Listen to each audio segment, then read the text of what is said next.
My daughter, Angelina, she is an amazing person. I am lucky to be her father. The word that probably best describes her is joy.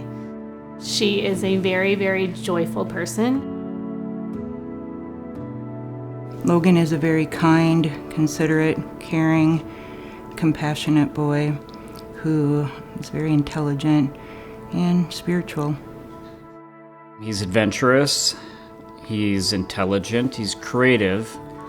But yeah, he never ceases to amaze us. When I describe my daughter Samantha, she is pretty energetic, she's full of energy, she likes to be the center of attention. Samantha is a very happy child who loves her independence. Any way that she can do something by herself, she will try to do it. Angelina is adopted, and the moment when later in life we actually met Angelina and heard that she was available for adoption, it was just like, boom, she's our kid. Kind of a little bit of that feeling of like when you see your biological child for the first time, and we knew. So Angelina is dealing with a variety of health conditions. All of them stem from the fact that she has cerebral palsy. So when we decided to adopt Angelina, we had a friend who was a nurse, and she recommended to us that we go check out Gillette before Angelina even came home. And so when we went to Gillette and realized that people understood her condition more, knew what was going on, could give us some options, could talk us through things, it was like this sense of relief that somebody knew something and could help us. And so what we know about Angelina is that she does struggle with pain and discomfort from day to day, and we can see it in her face. Some days it's much worse, some days it's much better. And because she is nonverbal, we don't always know how bad it really is. I think she lives with pain pretty regularly. She'll have moments and times where she's all of a sudden in tears or crying due to something that's hurting her, and we can't always figure out what it is. When Angelina's in pain, I think my overwhelming feeling is just helplessness, because there's not a lot we can do for her. We can change her positioning.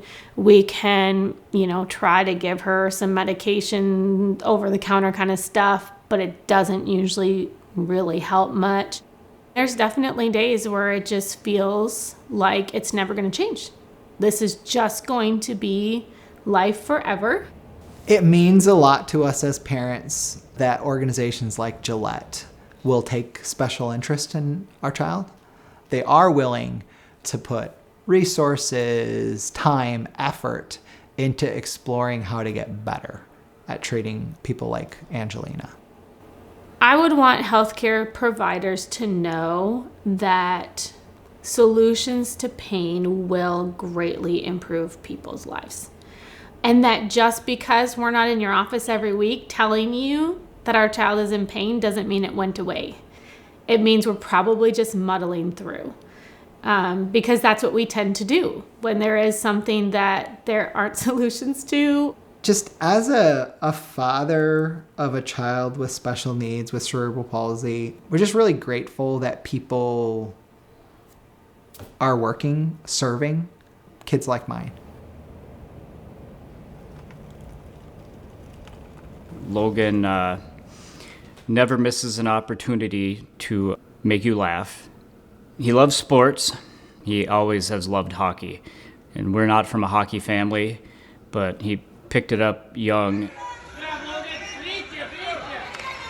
Logan's health conditions started shortly after he was born. We noticed some unusual diaper rash, so to speak. He was getting sores on his hands, he was getting sores on his back, he was getting little pustules. And we discovered from a doctor at Yale when he was 9 years old, he got a diagnosis of what's called KIDS syndrome. It's a form of ichthyosis that only approximately 100 cases are known in the world to exist.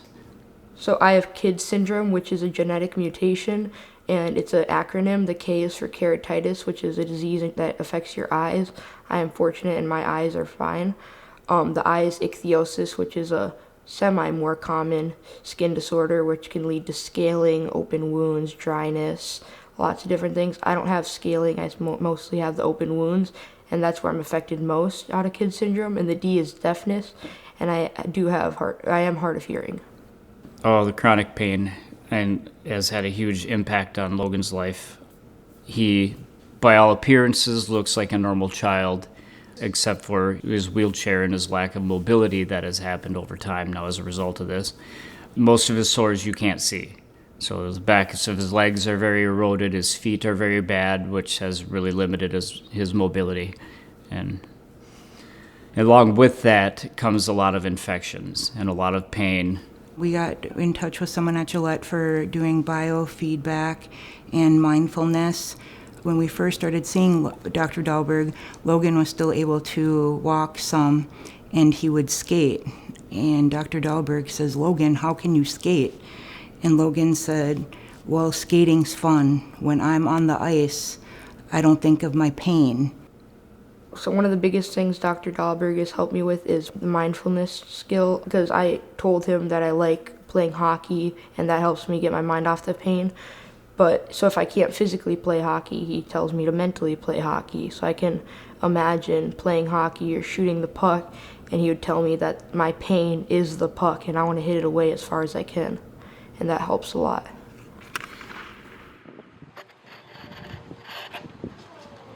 All the way around. Samantha came very early to us. She was born at 23 weeks due to me having preeclampsia and HELLP syndrome. She was born at Abbott down in Minneapolis by Children's Hospital. Through that, she was in the hospital for, not that I was counting, but 142 days. She had 7 surgeries in that time frame. We were told she may never walk, she may never eat, she may never be able to do all these other things that these kiddos are doing. And I guess my husband and I looked at each other and said, we're in this together and God has the choice. I mean, we had the opportunity to not continue her life. That is one of the things that was brought up to us, and we continued. We knew that we had the support system behind us with our parents, our friends, our family. When she does feel pain, we don't always know like what's the cause of it. Frequently, one of the more common ways like we see her express pain is like she'll wake up in the middle of the night and she might be like, her muscles, because of her cerebral palsy, might be stiff and sore and contracting, and we're trying to reposition her, and it may help for a few minutes, and then she'll be up again, and it's tough for anyone to get sleep because she's not sleeping because her muscles are hurting. So dealing with pain on a day-to-day basis for our daughter can be hard. Sometimes not knowing that she is in pain is sometimes also very hard. Samantha has participated in, I believe it was 3 different research projects that Gillette did. 2 of them were a video recording of how she reacted to different pain things that they were doing on the back of her calf.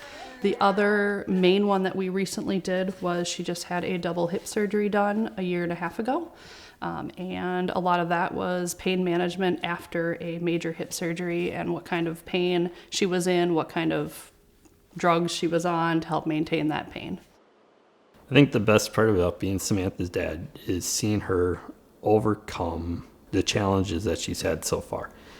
Seeing where she started at like 16 ounces when she was born to where she is now, it's been a really dramatic improvement that, frankly, a lot of people didn't think was going to happen. So seeing her, how far she's come, gives me hope for how far she can go in the future. My name is Cornelia, and my age is 10. The best thing that Angelina has given our family is just her joy. And it's what she brings to every community. She brings it with her smile. She is not giving up. She never gives up. That girl will go over and over into the next situation. Even if the day before was hard, she'll go back the next day with a smile on her face and she'll try it again. And I think that that's going to be a huge asset for her moving forward, because she is not the type of kid who is going to decide that that was too hard and I'm never going to do it again. Every mom wants to see their child happy and thriving and to succeed. And especially you don't want to see your child in pain. I just want to have a positive attitude, because like my attitude doesn't really change how my pain is. So I just want to do the things I can to make my each day better. But I also want to give credit to my family and community helping support me.